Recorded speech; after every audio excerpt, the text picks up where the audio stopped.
Go easy. My husband is calling. My cheeks flushed bright red as I grabbed the phone and accepted the video call. On the other end, my husband, Trevor Chambers, stared intently and began rattling off a list of instructions. He was completely unaware that just out of view, a young man's head was busy nuzzling between my thighs. My name was Adriana Brown, and I worked as a private piano tutor who would travel to students' homes. I was also a woman in my 30s, navigating the complexities of life and desire. My husband, Trevor Chambers, was great in bed. Even so, his age was starting to catch up with his stamina. He could no longer satisfy me the way he used to, and there was a quiet emptiness and longing that lingered in me. At first, the need only crept up on me at night. However, I gradually craved being intimate even during the day. To cope with the constant, restless discomfort, I bought panties with a pearl-lined gusset. The friction as I walked provided some relief, but it was a frustratingly shallow substitute. I knew this was far from a real solution. My body had been tuned to its peak sensitivity from the wild experiments of my youth with Trevor. The more it was teased, the more it demanded. Being left so unsatisfied now was pure torture. Then came Samson Pierce, one of my new students. He was a handsome college sophomore, about 6 feet tall, athletic, and full of the kind of restless energy that only youth could carry. He always scheduled our lessons right after his workout. I would arrive just as he was emerging from his home gym, shirtless. The intoxicating smell of his sweat would hit me the moment I saw him, and I could not stop my thoughts from wandering. I imagined pinching his hardened nipples, pulling down his shorts, and riding him until I saw stars. One day, I arrived for a lesson and found Samson in a foul mood. I leaned over him from behind, guiding his hands on the keys, but he was completely distracted and kept hitting the wrong notes. To be honest, I was distracted too. Samson was shirtless, his bronze skin slick with sweat, and the heat rolling off his body was intoxicating. The scent of his sweat, mixed with that raw testosterone, went straight to my head. As I bent over him, I had a perfect view of his pectoral muscles, still swollen and pumped with blood from his workout. I want to lick them so badly.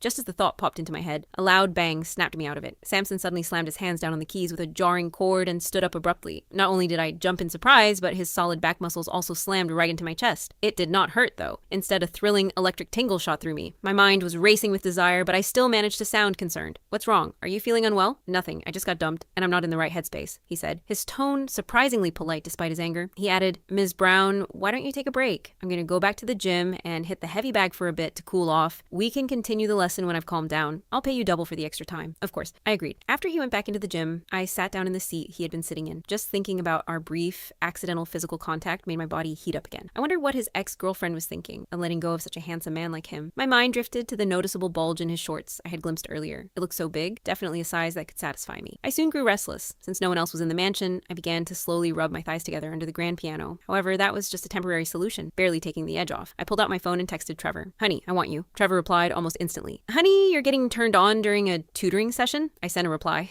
"It's all your fault I'm like this." He must have gotten busy because he did not reply after that, leaving me painfully aroused and unsatisfied. The powerful, guttural grunts coming from the gym finally broke my resolve. I grabbed my phone and slipped into the guest bathroom. However, I discovered the door lock was broken,